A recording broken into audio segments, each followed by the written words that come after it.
Thank you, everybody, for coming to the Aaron Torres Podcast YouTube page. If you could do me a quick favor, see that little subscribe button at the bottom of your screen? Go ahead, click that subscribe button.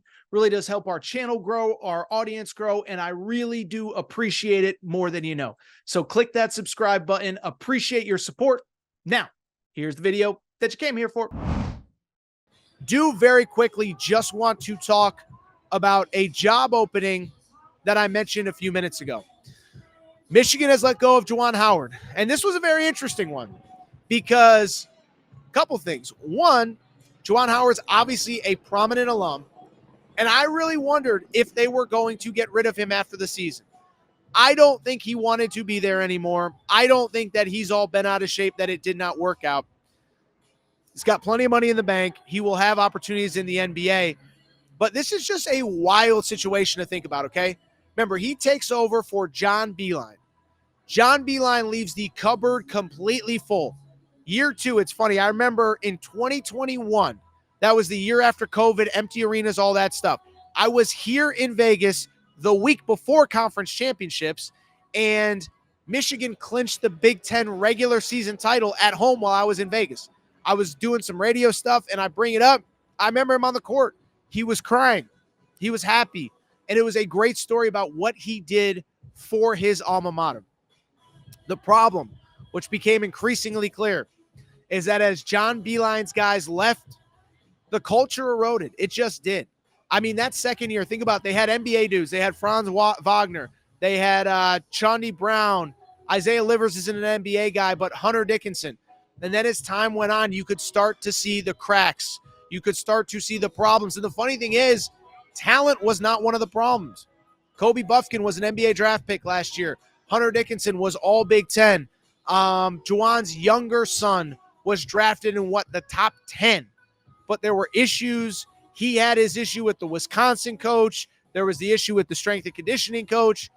So I just think it was time for him to go. By the way, I was thinking about this. Imagine if I told you March of 2021, Michigan football is coming off a 2-4 season and everybody wants Jim Harbaugh out. Juwan Howard is coming off a Big Ten regular season championship and a trip to the Elite Eight. Imagine 3 years later saying they're both out, Harbaugh's won a natty, and Juwan Howard, it completely crumbled. But I bring it up. That job is open. I'll tell you this. Michigan's a really good job. Michigan is a really good job, and I am curious to see what types of people want it. Now, the one thing I will say about Michigan, there's something weird with their admissions because remember, Caleb Love committed to Michigan last summer, then was not admitted to the school. Terrence Shannon Jr., 2 off seasons ago, we were led to believe, I don't think he ever publicly committed to Michigan, but it was believed that he was going to Michigan, doesn't get into school. Now he's at Illinois. They're a top 15 team in the country. So there's some admission stuff, but it's a great school, great history, great recruiting area. And I think it's gonna get some very interesting names involved. First off, I think it's probably not of interest to him. I'd at least call John Beilein and see, hey man, you want one more 3-year run, get us back on track. You get to have a better taste in your mouth at the end of your career. Because remember, he left Michigan to go to the NBA. He was with the Cleveland Cavaliers. I think he made it half a season and then was fired or quit or whatever. There was the issue with, he said something in a team meeting, I forget, and the players didn't like him and da-da-da-da-da and this and that. I'd at least call him. The other name that I think is interesting, I think Nico Medved, the head coach at Colorado State. Colorado State's playing right now. They're going to a second NCAA tournament in 3 years. I mentioned him with Ohio State. He kind of plays that spacing ball movement type offense. I think he could be really successful there. You start to look at some of the other guys. You know, Dusty May is going to get the phone call. I get it. Dusty May, by the way, he can only take one job. Louisville fans think they're getting him. Ohio State fans think they're getting him. Michigan fans think they're getting him.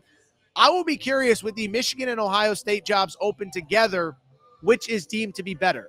I think Ohio State's probably because, let's be honest, it's a little easier to get kids into school there. But Michigan's a great job. I think they will get a high-caliber guy. They recruit well. And I'll say this, too. If you can retain the guys on the roster, I think there's some pieces there that you can work with going forward. Now, they need to be coached up.